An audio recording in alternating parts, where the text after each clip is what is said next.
Here we are in London, 15th October 2008. It's quite amazing. 19 years ago, I made a documentary film about the Papuan freedom struggle, and today they launched an international parliamentarian commission to help them win their independence from Indonesia. I got involved with the struggle for West Papua because Benny and other activists were in Oxford and formed the West Papua campaign, which is based there in my constituency. So I learnt about what was going on, and I've carried that forward in my parliamentary work here. Patrick Kennedy writes, "Dear Mr. Smith, Papuans seeking greater control over their political future should not face violence and repression.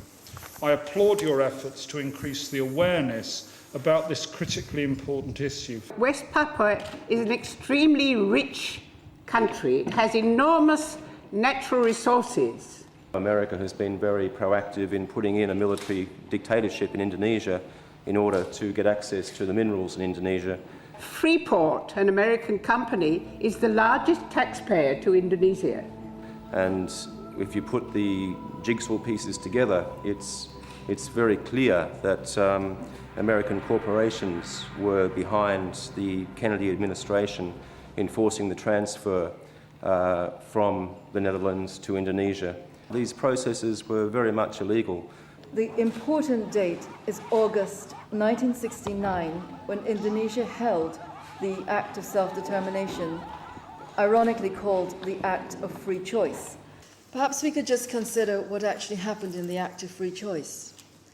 1,026 people were handpicked by the Indonesian government, less than 0.2% of the population. There was no vote by the 1,026 people. They had to reach decisions by a Javanese system known as musyawarah, consensus. This does not allow dissent or opposition. This discussion took place in the presence of the army, the information services, and the government.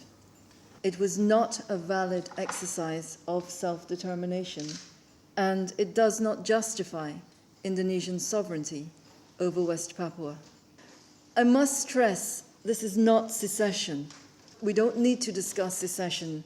It's an established principle of international law that a colonial people have a right to independence. They have a right to the restoration of their inherent sovereignty that was illegitimately taken by a colonial power. And as you know, colonialism is contrary to the Charter of the United Nations, and it is therefore illegal. What are the implications? I would like to suggest perhaps the following. The first is that there should be a genuine exercise of self-determination in West Papua. The second implication is that Indonesia should not be allowed to dispose of West Papua's resources. They do not belong to Indonesia, which is an occupying power. If we look at West Papua today, we really are looking at a territory that is under military occupation and has been since 1963. It's not possible to have an act of self-determination that meets international standards. Therefore, two other conditions could be considered. One is a United Nations peacekeeping force, and the other perhaps is some form of UN administration until the act of self-determination can be held. Thank you very much for your time.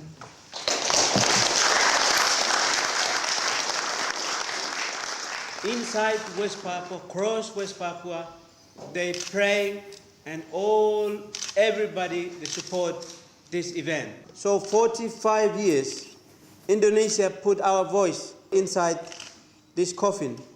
But today, the voice of West Papua opened up through Andrew Smith and Lord Harris.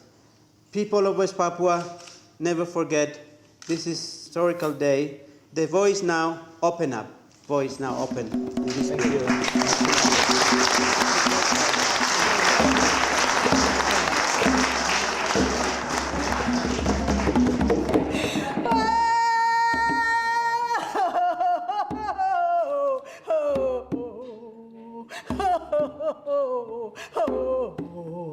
Oh, human rights of each of us are undermined if the human rights of somebody else are denied.